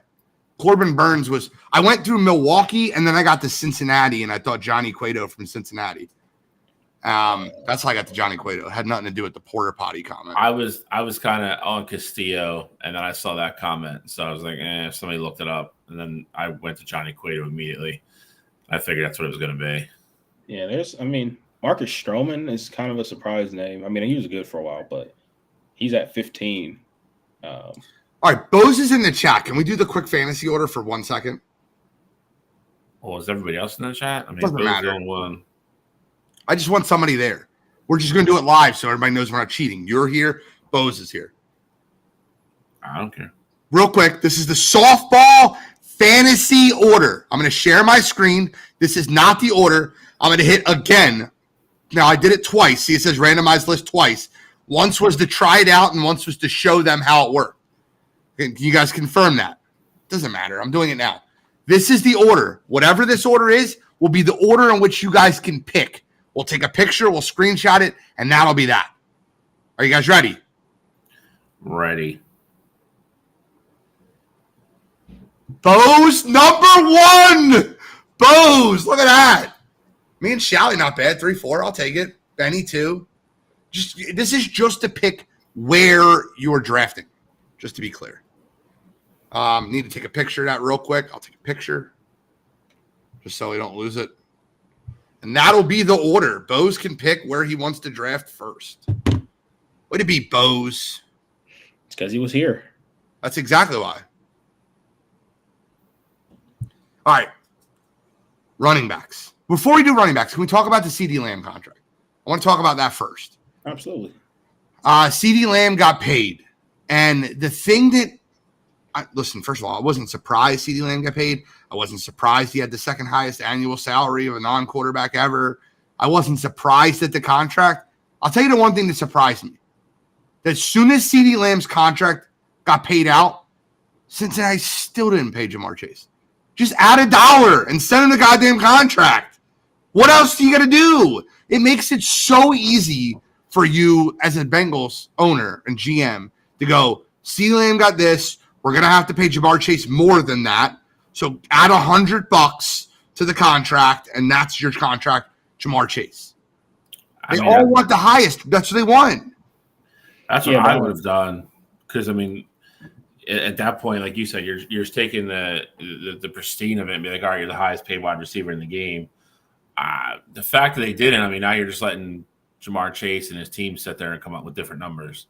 So I don't know how well that's going to end up working for the Bengals. I think the other thing, though, too, is that, you know, that although that worked for CeeDee Lamb, I think Jamar Chase kind of has a different perspective. He was teammates with Justin Jefferson. He might even think in his own head that he's better than Justin Jefferson. I mean, he's like, hey, I saw what you guys were with just Joe Burrow when I didn't play. I'm worth the money. So make me the highest paid receiver in the league. Now, granted, I don't think he's better than Jettis, like just pound for pound. But I think with those two being friends as well, Justin Jefferson's probably talking to him like, hey, don't settle for nothing less than what you've earned. Because, like, I was here with Minnesota. I had to wait for my deal or whatever, and they finally came around to it. And, you know, we're good to go there. CD, they came around there. Cincinnati's not going to let you walk while Joe Burrow is in the prime of his career and you're his favorite target. So if you want to wait to be the highest paid just to, you know, have that moniker, then you do that. I feel like that's the advice that he's getting from his team there. So I feel like even if Cincinnati did offer him a little bit more money than what the CD contract was, if it didn't make him at least the highest paid or highest guarantees, it has to be the highest something, maybe highest average per year, and he has to earn it with incentives, something along the lines of that. I don't think he would take it just because of, one, his closeness and his friendship with Justin Jefferson, and two, I just think his team realizes how important he is to that Cincinnati Bengals offense success. So the part that gets me is this. Jamar Chase is, and then Zach Taylor went and put his foot in his mouth yesterday. Idiot. Don't know why he did that. So dumb. He's in the middle of a contract negotiation. He's like, Jamar Chase is going to practice with the team. He's back with the team. And then next day, Jamar Chase sat out. So, oh, yeah? You think I'm back? You're not going to pay me yet? Oh, we're not doing it. Like, I really, truly believe the reason that Jamar Chase didn't practice was because Zach Taylor said that. I think Jamar was practicing in good faith, hoping they would get the deal done. Yeah. As soon as Zach Taylor said that publicly, Jamar's like, oh, you think this is done? Oh, it's far from done. I think his status for week 1 is up in the air now. I really believe that. I agree. I mean, I think it's up in the air, but I will say the one thing that the Bengals have going for them, I do think that if anybody could talk Jamar into playing, it's going to be Joe Burrow. I think them having that relationship going back to the college days, of course, I think that could potentially get Jamar to play. We say it all the time on this show as far as like the ring rust or just rust being back on the field. I think that's the other half that you really have to think about, because I don't think Jamar wants to just jump right into the fire. I mean, he hasn't practiced. Again, that's how you get those just nagging injuries throughout the season. That's how you pull a hamstring or, you know, pull a calf and things like that. And the one player I'm not worried about doing that is CeeDee Lamb. And I'll tell you why, because CeeDee Lamb is a workout freak. He's always been that way. He's an absolute nut. I actually think CeeDee Lamb works out harder when he's not practicing than when he does. And that goes back to his college days. He's an absolute maniac. The guy doesn't put anything in his body. Like, he's one of those guys. So with Jamar, I don't see that same Maybe I'm wrong, right? But I've never seen that part of him. I've never seen that like with CeeDee Lamb was very evident that he's like a workout nut. With Jamar, it's a bigger guy, lies on his athleticism. I don't know if I see that as much. I could be wrong. Yeah, I mean, it's always tough to say. I mean, because you really don't see any of these guys away. I think CD's a little bit of a smaller guy too. So, I mean, it's a little bit, I think it's a little bit different, but I agree with Cottrell though. Anytime you're not actually in 100% shape, ready to go for the season, that is where you do get the soft tissue issues, and then they linger, and then they don't get better, and then they don't heal properly because you keep trying to play through it. I know Jamar Chase wants to get paid, and he should get paid. Should get every penny that he's earned, and he thinks he's worth. He should be at practice though. The other thing is too, you don't want to throw a season away. Trey Lance, you must not have watched his last preseason game, Mike. Trey Lance will not start this season for any team. I'm shocked he's still on the Cowboys roster. They're going to keep him. Did you watch his preseason game where they let him play the whole game? Oh, no, I'm not saying he's good. I'm saying they're going to keep him because they're not going to have a quarterback after this year. But Super Rush. Okay, it's fine too. I'm just saying it's not going to be Dak Prescott. I think if he doesn't want to do contact, any of that stuff, I get it. He should still be in the meetings. He should still be like Cottrell said. He should still be in the meetings with the receivers. Still be working out with Joe. Don't do any kind of contact stuff, but get all your cardio in. Still be lifting. Be in tip-top shape. Because let's just be honest. It's somewhere. There is his agents in a room talking to the Bengals. Like they are trying to get it done. It's going to get done. Don't be the guy that comes out, in week 2 and then pulls your hamstring. And you're like, all right, cool. Now that's a 4 to 6 week injury. Now you're pissing a season away, just not being smart. So I think there's a right way to do everything. There's a wrong way to do everything. I think he needs to do everything the right way. He knows he's going to get his money now. Just be prepared to hit the field running and be in tip-top shape and take care of your body. Because like any of those guys, running backs, wide receivers, like they rely on their speed, their athleticism, all that stuff. If they don't have it, they're worthless. So I just hope he takes care of himself. I think the one thing though about that though is that he was at practice yesterday. It was light practice. So that's ultimately why he was there. He knew he wasn't going to have to go full pads. He was running with the team, doing everything there. And then Zach Taylor came out just with, honestly, it just felt like arrogance. He was like, yeah, Jamar's here. He's going to play week 1. They're like, are you sure about that? And he's like, yeah, like this is going to happen. Clearly they didn't have that conversation because today he had to come out and, like Gene said, put his foot in his mouth and say, yeah, I know Jamar wasn't here. And Jamar actually did show up. He showed up, late, but he was there, didn't practice, but he was in the building. And I'd imagine that with him being there, he sat in on meetings and things like that. But clearly they didn't have that conversation. Clearly they're nowhere near on the same page with that. So, I mean, I think it's twofold here. I think Jamar should wait to get the money that he's owed, but at the same time, I will say I don't like the fact that for CD, I 100% understand it. This was 5th-year option, want to get paid, don't want the injury to happen. I don't like the 2 years out kind of thing where you're waiting for that next contract. I understand it because that's just how the business is flowing right now. But I do think regardless, I think Jamar Chase is talented enough and he's put enough out there on tape. If he went out there and tore his ACL tomorrow, I think the following year, if that was the contract year and then he held out, I still think he would be owed that crazy huge contract, even, with that being the case. So I hate that these guys are now holding out 2 years, with 2 years left still on their rookie deal. And then I don't know, Gene, did you have something else to say about Chase? Because there was one other holdout that I definitely wanted to just hit on real quick too. No, I got nothing else to say about Jamar. I agree with you, the 2-year thing. But, if you're talking about Hassan, is that what you're about to bring up? No, I was about to bring up Trent. I think what Trent's doing is a travesty. Hassan too, but I think part of that is on the Jets. I think that's on the Jets.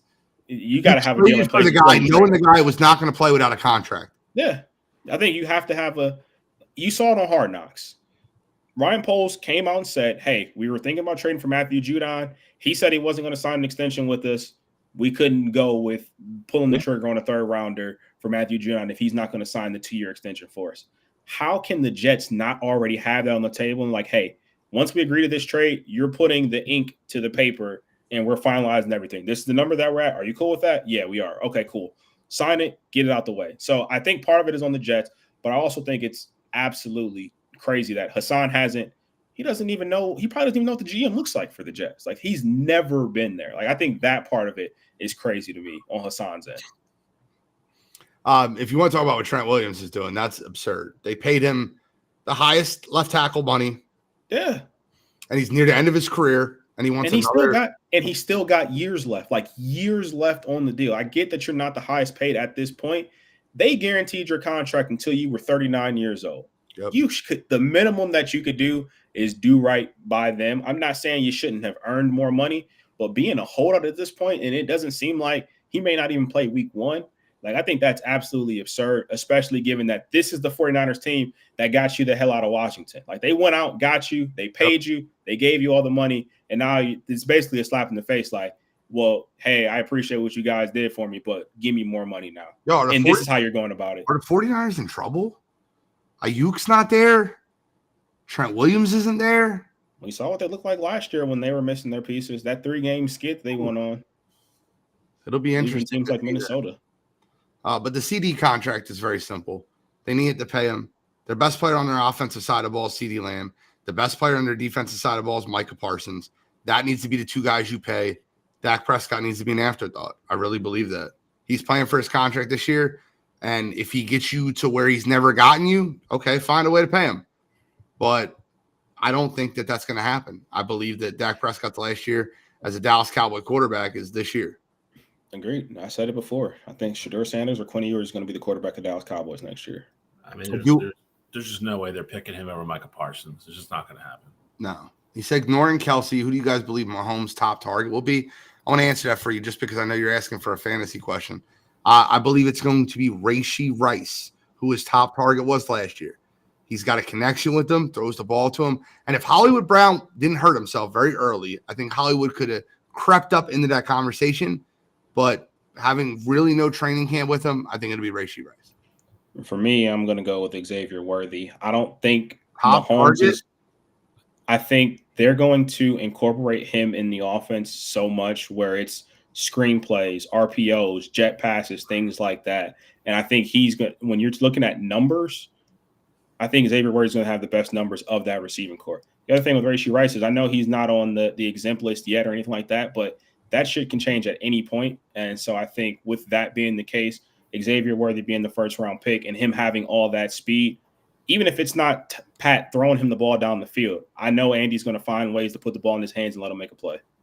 Rice is going to miss some time at some point this year. How did it be the beginning of the season, middle, or whatever? I mean, he's going to get suspended at some point. All right. Let's move on to our running back list. If you didn't see 10 through 6, it is on the webpage. Here is our top 5. 10 through 6, pay attention, you fantasy lovers. Can you guys see this? No, we cannot. Okay, I'm like, am I going crazy here? All right, let's try it again. Derek Dempsey said he believes in he believes in Trey Lance. I believe in Joe Hendry. Right. Real quick, did you guys see my number 10? Did you guys enjoy it? Yeah, I loved it. It was perfect. He goes, whoever's the starting running back for the Chargers, because he thinks Jim Harbaugh is going to run the ball a ton, which I agree. They are. They don't need wide receiver. I don't think that he'll be top 10. I think you're a little bit wild for that, but I get it's very intelligent and it's very funny. I got Stonehands Johnson there, and that's it. I got JK. Go ahead and do we got this. JK. They do. Some about receiver-wise. Oh, yeah, it's signed Hassan Haskins. That'll be interesting. Those two guys being on the same team. That's actually pretty funny. It looks like we all have Josh Jacobs in our top. Wow, 6, 6, and 7. Not bad. What's happening? Travis Etienne was all in our top 10. Jahmyr Gibbs was in mine and Shalley's. I don't know if he's in Cottrell's. We'll find out. James Cook was in mine, not in either one of you guys. Derek Henry. Oh, he will be. Okay.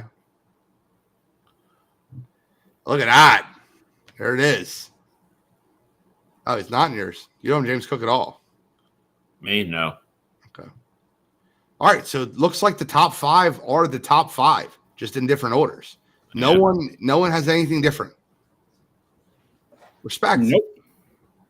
No, I mean, I think this year, oddly enough, pretty clear cut to me. I think normally you can split hairs about how you feel about, more of the traditional runners like Nick Chubb. I know years past, Dalvin Cook's been a name that's consistently been on the list, but I mean, I think this year your top five is going to be your top five. And for me, I'll start off with my number five, and that's Breece Hall. Breece Hall's been getting a lot of love this year in terms of like fantasy numbers and things like that. Well, I understand. I do think that Jets offense is going to be insane this year. Aaron Rodgers being there and him being back healthy, I do think that will play a big part in Breece having a great year. I also think that now with Dalvin Cook no longer being there, and they don't have to force those weird carries throughout the game to just give him the ball and make him happy. I think that's going to be good. I don't know what's going on here with these producers drunk. Yeah, I don't know. Don't know what's happening here. But Breece Hall is my number five, and I think that Breece Hall is going to have basically his breakout year. He was really good last year, but with Aaron no longer being there, with Aaron being back, I think he's going to be due for a true breakout year. Number five, I had Bijan Robinson. I think Kirk Cousins there is going to be a huge boost for him. Still ended up just short of 1,000 yards. I think everybody forgets that he barely played the first couple games of the year last year. I know everybody that took him in fantasy was up in arms. They had some weird thing that they were trying to break him in slowly rather than just letting him have the ball and make plays. With Atlanta actually having a legitimate quarterback now, not freaking Desmond Ridder, and being able to throw the ball and be balanced, underrated offensive line.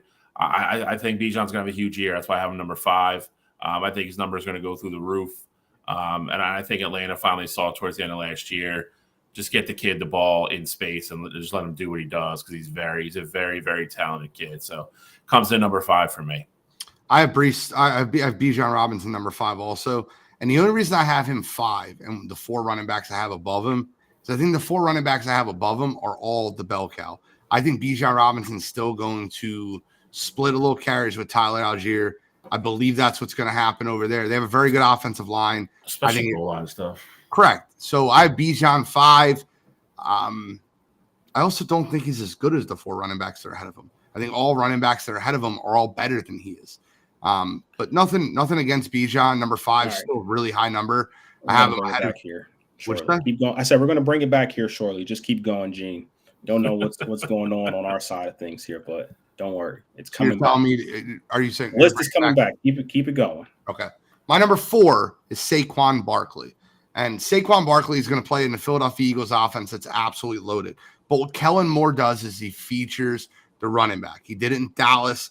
And the reason the offense looked a little strange in LA is because he didn't have a running back that can run the football. Remember the year that he had for Dallas when Pollard and Zeke both rushed over for 1,000 yards. That is the Kellen Moore system. And he's not a Giant, so you can update that. He's a damn Philadelphia Eagle. The producer of the show is losing his mind. But Saquon Barkley, bro, I just noticed that. That's wild. That's disrespectful. Wait, what? You have Saquon Barkley listed as a Giant. Oh. It's hurtful. It feels intentional. I have Saquon Barkley number four, and only because of how many offensive weapons the Philadelphia Eagles have. I think Jalen Hurts scavengers a couple touchdowns from him in the red zone. I think Saquon Barkley is great. I just don't think his statistical output will be as high as the three people above him. Not gonna lie, I'm surprised that you have him lower than everybody else on the show. Why? Because you're the guy that always overrates the Eagles. Not overrates, but you have them as high as possible. Well, I'm just calling it like it is. I think the Philadelphia Eagles are going to do a lot of different things. You have Jahan Dotson there, Dallas Goedert, Devontae Smith, A.J. Brown. Jalen Hurts runs the football. You're going to scavenger a ton of touchdowns from him. He's not going to be getting the workload that the three guys ahead of him are going to get. It's not a talent thing. It's just there's too much talent in the room. Number four, I'm going with Jonathan Taylor. Finished the year last year finally healthy. and kind of got back to, what we expected from him after year before, pretty much injury plagued the whole year. He was on a bad ankle and a bad foot. Kid's still a stud. He's still young. I think he's 25 still. Indianapolis's offensive line kind of got back to their bread and butter last year, what they were doing. Quentin Nelson had kind of a bounce back year. The rushing win rate for the line in general was a top 10 last year, and that's why you saw Jonathan Taylor's numbers go up at the end. I still think he's a top 5 back in the league. I still think he has monster years ahead of him. I still don't think we've seen his career year yet, even after his, bursting onto the scene as a rookie and a second-year kid. I just don't think he's going to quite put up the numbers, with the guys that I have in front of him. But he's going to get all the carries in the world. The only thing that slightly hurts him is I don't know how well, until we see Anthony Richardson play a full year and what the passing game is going to look like. Still think a lot of teams are going to be able to try to stop him early and take him away and kind of make Indy throw the ball. So that's my one concern I have for Jonathan Taylor, but he's definitely going to get the touches. He's definitely going to get the carries. And he's another guy, if he, straight line speed, if he gets through the line untouched, probably gone. So Jonathan Taylor comes in number 4 for me. Number 4 for me, I got Bijan Robinson out in Atlanta. I do think that this year, now with Atlanta, you guys already both mentioned it. I think Kirk Cousins being there is going to make the big difference. And they got rid of that doof, Arthur Smith, who isn't going to be, giving the ball to Jonnu Smith when they're in the red zone and doing things like that. So I think Atlanta's actually going to utilize Bijan this year. Had a decent, for what it was, had a decent rookie year. Obviously, I'm sure there was a lot higher expectations here, but I do think with what he has and just the athletic dynamic that he brings to this Atlanta team, they're going to really bank it on him to bring home the big play. They got Drake, they got Kyle Pitts.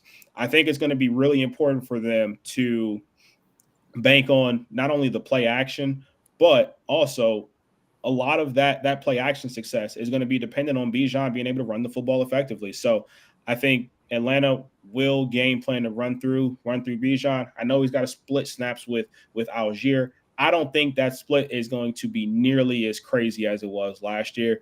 And I think Bijan has the type of second year that we were all fully expecting him to have his rookie year in the league. Moving on, number 3, got Saquon Barkley, the Philadelphia Eagles.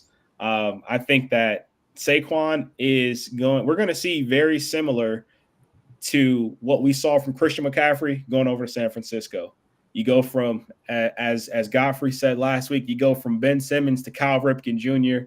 I think Saquon's not going to have to deal with a lot of those injuries because I don't think he's going to be getting hit nearly as much as he was when he was in New York. You got a much better offensive line. Even though it's missing Kelsey, the line is miles better than what the Giants' offensive line is. And I also think him having a dual threat quarterback in Jalen Hurts, I know he had one in Jones, but him having a dual threat quarterback in Jalen Hurts, I think will help his game a ton. Not to mention all the receivers that the Eagles have on the outside. There's going to be no team that's going to be able to load the box. And if you hit the hole and you have Saquon Barkley one-on-one against one linebacker or one safety, I like Saquon's chances every single time. I don't think he's going to end up top 3 in production because I do think there are a lot of mouths to feed over there in Philadelphia. However, I think you're going to see Saquon Barkley look like the Saquon Barkley that we saw that burst onto the scene 4 or 5 years ago. I think that's the kind of season Saquon's going to give you. I don't think there's ever going to be a breakout year for Cam Akers. That man is buried. Do not bring him up on the show again. Pissed me off last year. He's pissed me off 2 years in a row. I don't speak that man's name. I'm not going to say it. I'm with you, John. I think Cam's going to have a big year this year too. He's the third back on that team. You won't pick him. Right. Big year though. That's the third back. Number 3 for me, I have Breece Hall. Kind of in the same boat as Bijan Robinson. Had almost 1,000 yards rushing last year, another 700 receiving out of the backfield, and now he's going to be playing next to Aaron Rodgers. So assuming they can keep Aaron Rodgers upright and healthy, New York's going to be way more balanced than they were last year. They're going to be able to throw the football. It's going to be a novel concept for Jets fans this year. Strap in. It should be exciting to watch. Average 4.5 yards per carry against a stack box last year, which was number 3 in the league. He's going to have a lot more freedom and a lot more space to operate this year. Aaron Rodgers just does that because you're just not going to consistently stack the box against Aaron Rodgers because he'll just pick you apart and make you look stupid. I think Breece Hall has crazy year, like crazy numbers. I think he's pushing 2,000 all-purpose when it's all said and done. I think that's where he's going to be. I think he's going to have a huge year. I think the Jets are going to be a very good football team. So I have Breece Hall number 3.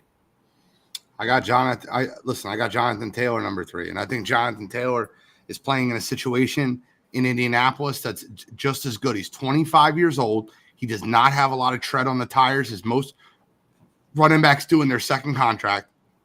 He's paid. He doesn't have a backup, and he has a very good offensive line with a mobile quarterback that you have to keep someone back to protect. I want to put all those things together again. Top 10 offensive line, a mobile quarterback that you have to keep someone there to protect against the run, 25 years old without a lot of tread on the tires. He had an 1,800-yard season in worse circumstances. Jonathan Taylor is my number 3, and he could be number 2 or number 1 on a lot of people's list. I have no problem with it. My number 2 is Breece Lightning. I think Breece Hall showed you last year playing against a stack box how talented he is. And it's not just the rushing yards. It's the receiving yards. And Aaron Rodgers is the guy that gets the ball out of his hands quick. I think Breece Hall could catch 70 balls out of the backfield and rush for 1,300 yards. You could see a 2,000-yard all-purpose season for Breece Hall this year. Not a lot of tread in the tires, full year removed from any injury. Breece Hall in that backfield with Aaron Rodgers is going to get a lot of work and a lot of 6-men boxes. I think Breece Hall has a killer year, whether it be catching the ball or running the ball. Look, guys, I probably shouldn't have put CMC 1 because no running back does what he did back-to-back years. If I had to give you guys an estimation, I think Breece Hall is your RB1 in fantasy football at the end of this year. Breece Hall is my number 2. Number 2, I got Saquon. For all the things that were already mentioned, I think he's going to be the stir that, or the straw that stirs the drink in Philly this year. Kellen Moore loves to feature the running back, loves to get the running backs involved early. Another big thing with Saquon that we haven't mentioned, we really haven't had an RB1 that catches the ball well out of the backfield in Philly for a while. Saquon does. Saquon excels swing passes, screen passes, all things that Kellen Moore likes to highlight and use. Running game, still going to be behind the top 5 offensive line. I agree with Cottrell. I think this is going to be more like his rookie season where he just bursts on the scene. I think you're going to see a lot of big runs, a lot of long touchdown runs. I think he's going to have incredible numbers this year. I don't think we're going to see as much Jalen running this year. I think you're going to get away from that, unless, again, he just pirates the play calling. He get his touchdowns, on the goal line like he likes to do and piss everybody off. But, we'll see how that goes with Saquon this year. Kind of a little bit louder voice in the room that can kind of demand the football. That being said, Saquon being successful opens up the playbook, opens up the offense for everybody, for A.J. Brown, for Devonta Smith, for Dallas Goedert, for John Dotson. It makes everything go. I think Saquon Barkley, top 10, probably MVP, end of the year votes, somewhere right around there. No real threat to win it, but I think he's probably top 10 in voting. I think he has an incredible year this year. Number 2 for me is a guy that Gene just recently got done talking about. That's Jonathan Taylor. I think Jonathan Taylor's circumstance this year couldn't be any better. I think with Anthony Richardson being back this year and them running a lot of the read option, I think early in the year, you're going to see Anthony Richardson burn a lot of people with him keeping the ball and just taking off in open field. And I think teams are going to start accounting for that. And that is how you get Jonathan Taylor to take off. The other thing that's super important this year is that last year, obviously, we know about the contract issues that were plaguing him going into the season. This year, you're not worrying about that at all. Fully healthy. And like Gene said, he has low tread on his tires. I think this is a year where you can truly see Jonathan Taylor. I know he had 1,800 yards before. I think you might be in store for Jonathan Taylor's best year of his career this upcoming year. Sounds insane to say coming for a back that already had, that many yards in the year before. but I think this situation is quite literally set up perfectly for him. They got a coordinator that loves to scheme up great runs. I'm sure you guys know all about that from Steichen being in Philadelphia. I love Jonathan Taylor in his situation this year in Indianapolis. And I think, especially fantasy football wise, if you can get this guy in the back half of the first round, you're picking 9, 10, or maybe 11 or 12 in some of the deeper leagues. I think you guys have an absolute steal, like the year that he went for that 1,800 yards, and he didn't go in a lot of leagues until pick 12 through 16, somewhere in there. I think he can have that caliber year again. But number one for me is going to be Christian McCaffrey. And look, I understand that he had a lot of usage last year with that San Francisco 49ers team, but especially with Ayuk not being there, especially with what he can do catching passes out the backfield, I think he's going to be able to have a replica season of what he did last year. Clearly, whenever they're in the red zone, they try to get him the ball. They consciously know about the touchdown records and things like that McCaffrey has going. They try to get him the ball down there to make plays in open space there. So I think McCaffrey is going to be due for another big time year. You see him have potentially 20 plus touchdowns on the year again. Just for fun, real quick, before you go, Charlie. I want to help one of our friends out. Our friend Jackson Signor in the chat has a keeper league question for you guys. So obviously he's keeping Tyreek Hill in the 6th round. That's an easy one, right? 3rd year. There's no doubt in my mind there. Who are the other keepers that you keep on this team? James Cook in the 12th is a no-brainer. What league let him draft Tyreek Hill in the 6th round? I was thinking a couple years ago, I guess. I don't know. That's his bye week. That's not his. It's 2nd round. 2nd round. Okay. I need in on that league. James Cook in the 5th, Tyreek Hill in the 2nd. They're 2. Who would be your 3rd keeper? Obviously not Dak in the 1. Calvin Ridley in the 3, no. Joe Mixon in the 4, no. Evan Ingram in the 6, maybe. Yeah, Chris maybe. Godwin in the 7, maybe. Justin Fields, no. Know. Deontay Johnson, probably not. Gabe Davis, no. Jalen Hyatt, no. Ramondre Stevenson in the 12th. I like Deontay Johnson. I think him going to Carolina, I think he's presumably the number 1 receiver over there. I probably would go Deontay. Billy Walker. I love Billy Walker. I agree with him. His team blows. Start from scratch. But I would go Tyreek Hill, James Cook, and Evan Ingram. Evan Ingram had 117 catches or something last year. I'd probably go Evan Ingram too. There's very few elite tight ends if you would guarantee yourself one. 114 receptions. Yeah, a good relationship with Trevor Lawrence, and they feature him. So I mean, he's one of those guys. As long as he stays healthy, he puts up numbers. They're the same 3 I would take as well. All right, there you go, Jackson. Young Jackson checking in. Jackson. All right, so Andre says Bijan should be 2nd. Typical Falcons fan. Delusional. Shally, tell us who your number 1 running back is and why. Christian McCaffrey, and it's because he's the best running back in the NFL. On top of that, he's behind a great offensive line, weapons. He's got one of the best offensive minds, if not the best offensive mind as his head coach. They get him the ball in a variety of ways. They line him out wide. They put him in the slot. He had almost 70 catches last year. Listen, I mean, this is the guy that we all knew was going to be, especially when he got out. If he could get out of Carolina, he did. He's on a dominant football team now. His numbers are they're almost video game-ish sometimes. I don't. If he stays healthy, I don't think a damn thing changes this year. Kyle Shanahan will get him the ball in a variety of different positions in a variety of different ways. Like Cottrell said, if Brandon Ayuk is not on the field at the beginning of the year, I think he catches even more balls because they like to do so many different things with him and move him around formations to create mismatches. I saw there was one play last year they were highlighting earlier today. Actually, I saw which was Kyle Shanahan just being brilliant, but they had some can't remember who it was, and I'm glad I don't because I don't want to make fun of the linebacker.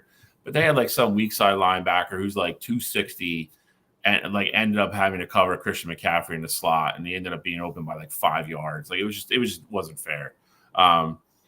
That's just what they did with him. He's also just as a pure runner. I don't think he gets the credit he deserves for being, for his vision and being instinctual. Led the league again last year with 880 yards rushing before contact.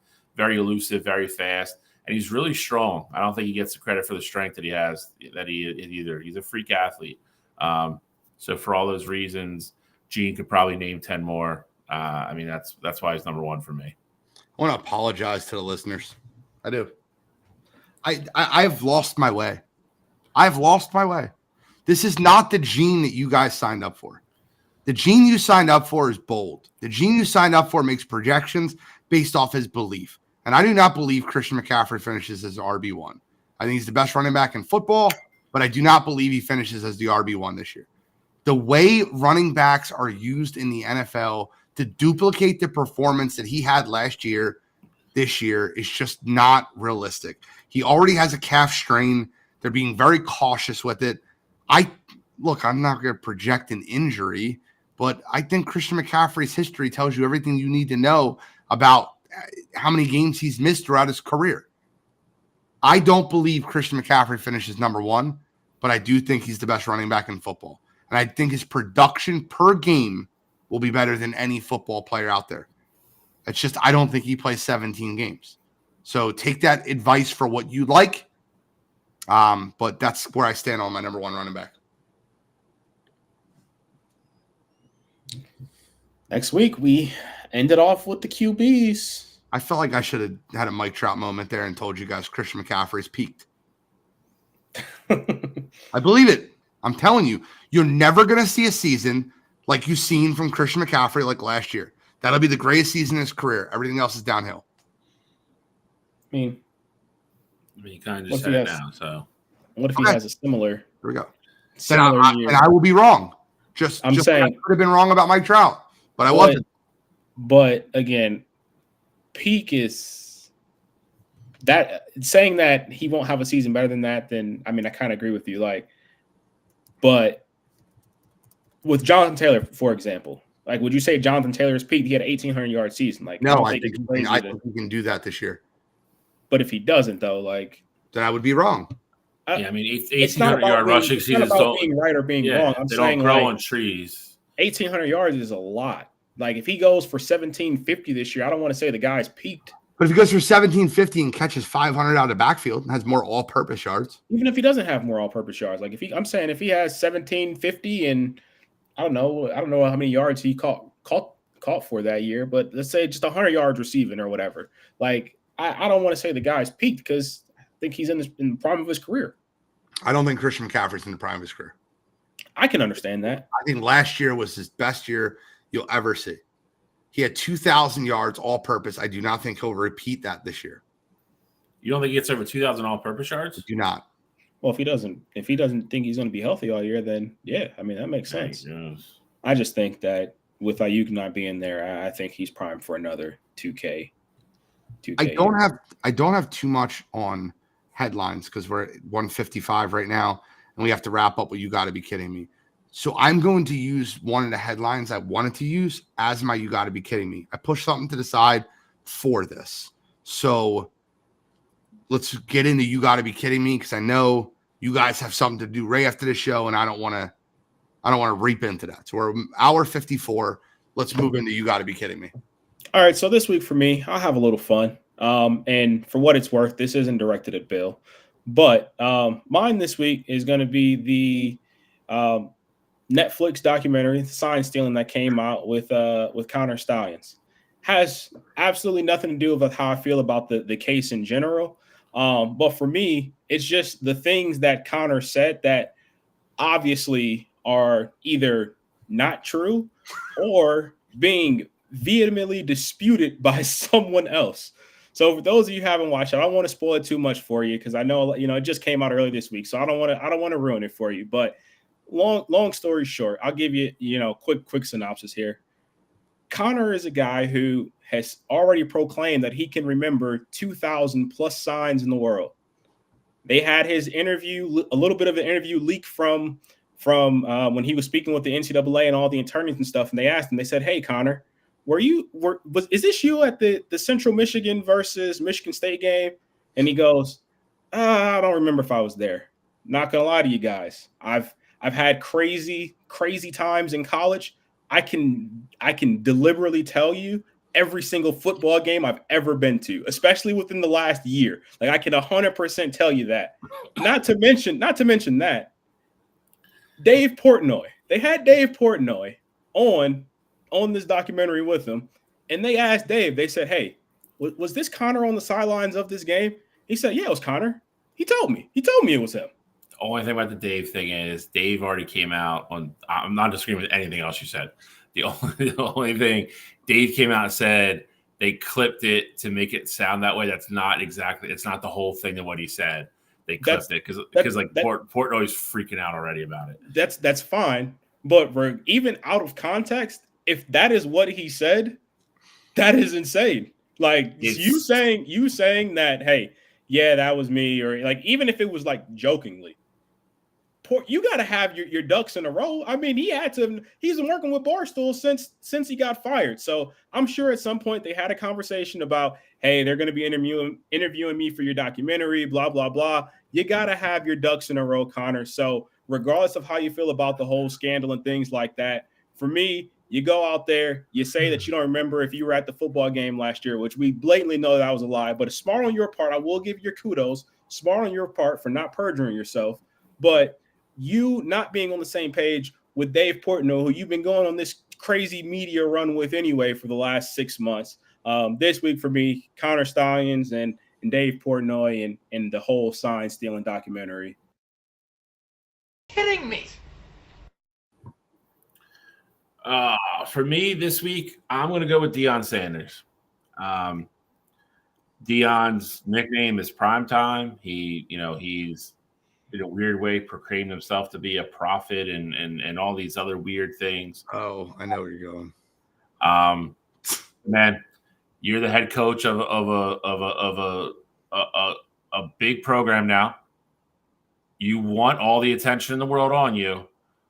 You've now found one reporter who's been a little bit, let's say, not buying into everything going on in the program, being a little bit critical of you, and you've now banned him from asking questions at a press conference or talking to any of the players.